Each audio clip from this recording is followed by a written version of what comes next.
Nag-promise ka sa akin na hindi ka malilate. Sinundo ko pa si Mary Ann. Nag-promise ka rin sa akin na hindi mo isasama yung Mary Ann yan.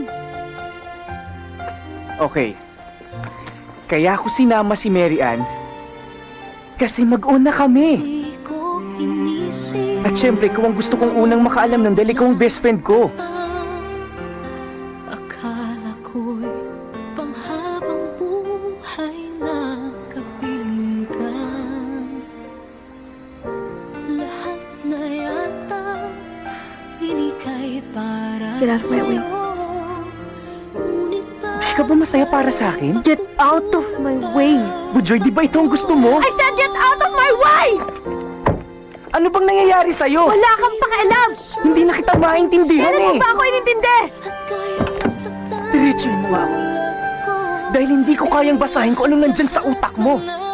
Kung galit ka, sabihin mo sa akin kung bakit. Kung nasaktan kita, sampalin mo ako. Sige, gantihan mo ako. Matatanggap ko lahat dahil kaibigan mo ako eh. Oh yes! Kaibigan mo ako!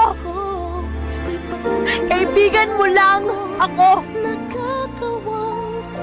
And that's all I ever was to you, Ned. Your best friend. Takuhan mo kung may problema ka. Tagasunod. Tagabigay ng advice. Taga-enroll. Tagagawa ng assignment. Pinapagkatawa sa'yo kapag nalulungkot ka. Tagatanggap ng kahit na ano. And I'm so stupid to make the biggest mistake of falling in love with my best friend. Dahil kahit kailan, hindi mo naman ako makikita eh. Kahit kailan hindi mo ako kayang mahalin na higit pa sa isang kaibigan. Bujoy. Bujoy.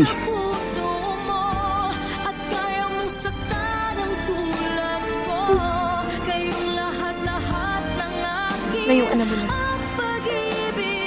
I think you can get out of my life. Bujoy, mahal kita. Mahal kita, Bujoy. Mahal na mahal kita, kaya siguro duwag ako. Kung magkarelasyon tayo, paano kung masaktan kita? Bujoy, baka pa ito, Bujoy, na kaibigan ko. Wala pa. Bujoy, hindi ko kayang mawala ka sa buhay ko.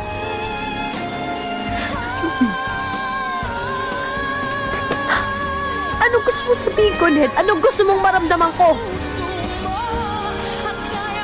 Mahal mo ko, pero hindi mo na makaya paglaban yung pagmamahal mo sa akin. Gusto mong maniguro? Ned, hindi ka lang isang tuwang. Makasarili ka.